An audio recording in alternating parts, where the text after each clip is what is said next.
Telugu cinema అంటే కేవలం వెండితెర మీద కనిపించి నటించడం మాత్రమే కాదు, నటనతో కావలసింది హావభావాలు, ఆహార్యాలు, పోషించిన పాత్రలో లీనమైపోవడం, చెప్పే ప్రతి డైలాగు అందరికీ చిరస్థాయిగా అలా గుర్తుండిపోవడం. అలా నటించగలిగిన గొప్ప నటులు ఎందరో ఉన్నారు. అలాంటి వారిలో మనం ఎప్పుడూ మాట్లాడుకుంటాము ఏఎన్ఆర్, ఎన్టీఆర్లు గారు అని. కానీ వీళ్ళందరినీ తలదన్నే విశ్వవిఖ్యాత నట చక్రవర్తి ఎస్వి రంగారావు గారు. ఈయన చిత్రసీమ రంగంలోకి అడుగుపెట్టి వెండితెరపై దాదాపు 3 దశాబ్దాలుగా ఆయన మాయాజాలంతో అందరినీ కట్టిపడేశారనే చెప్పాలి. సాహసం చేయరా డింబక అంటూ పాతాళ భైరవి సినిమాలో నేపాళ మాంత్రికుడిలా కనబడితే ఆ మాయకి అందరూ భయపడిపోయేవారు. ఇక రావణాసురుడిలాగా కనిపిస్తే ఈ రావణాసురుడు ఇలానే ఉంటాడు అనుకున్నాము. హిరణ్యకశపుడిగా, కరుడుగట్టిన రాక్షసుడిగా, శివ భక్తుడిగా విష్ణుమూర్తిని తూలనాడుతూ ఆయన చూపించిన రాక్షసత్వం, రౌద్రం అప్పట్లో అందరికీ కోపం తెప్పించింది.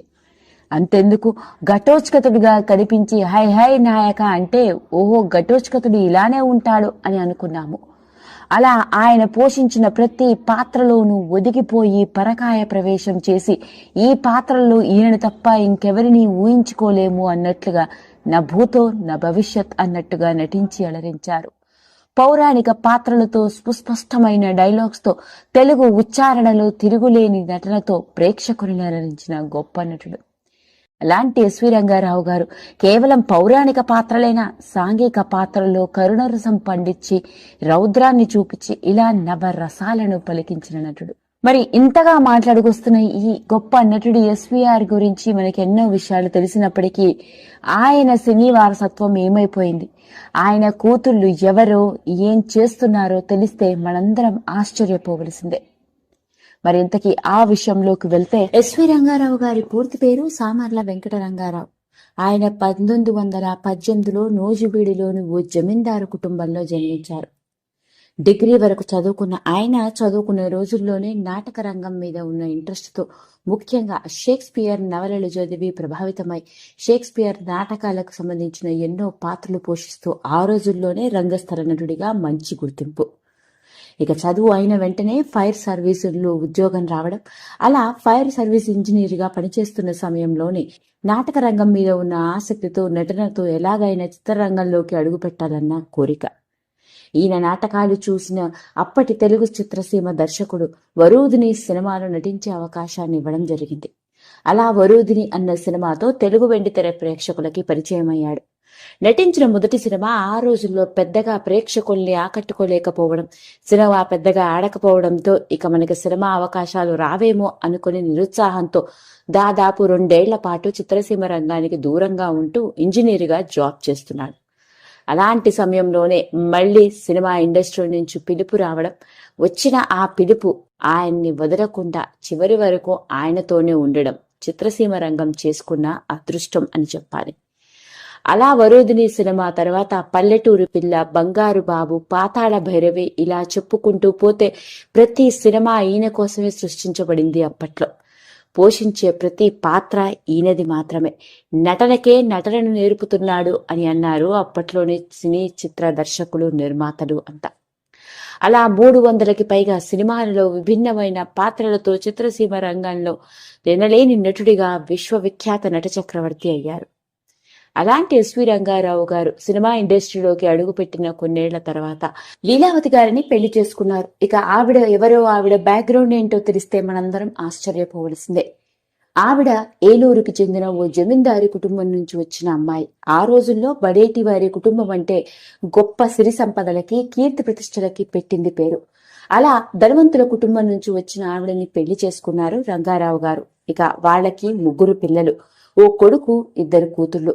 కొడుకు పేరు కోటేశ్వరరావు. కొడుకు అయిన కోటేశ్వరరావుని ఆయన ఉన్న రోజుల్లోనే చిత్రసీమ రంగం వైపు తీసుకురావాలని ఎన్నో ప్రయత్నాలు చేసినప్పటికీ దురదృష్టవశాత్తు ఫలించలేదు.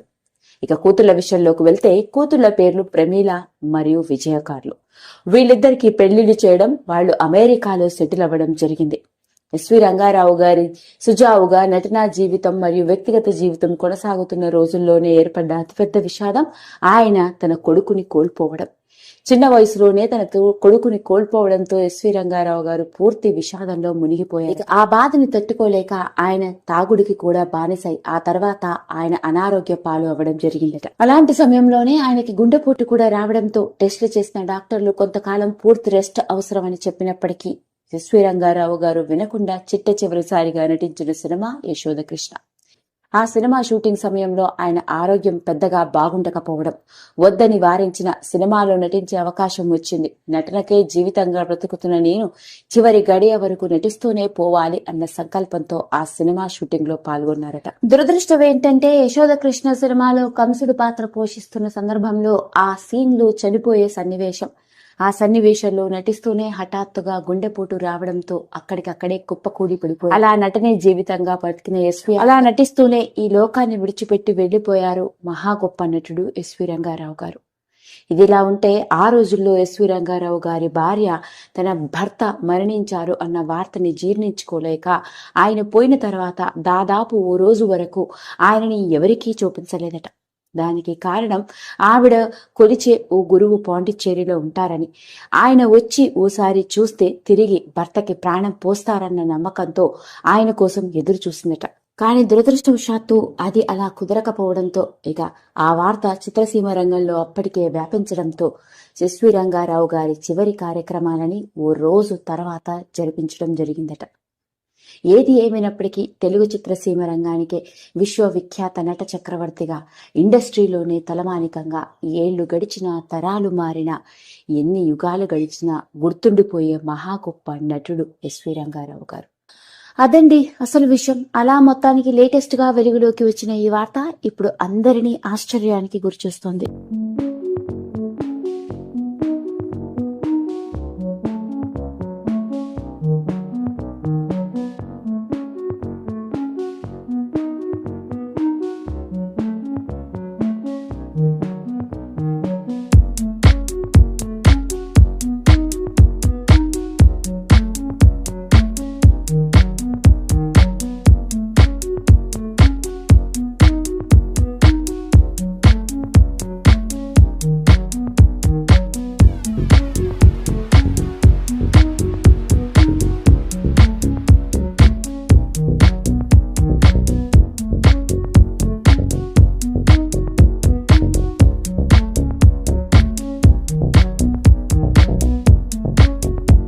వీడియో కనుక మీకు నచ్చినట్లయితే లైక్ చేయండి, షేర్ చేయండి, సబ్స్క్రైబ్ చేసుకోండి.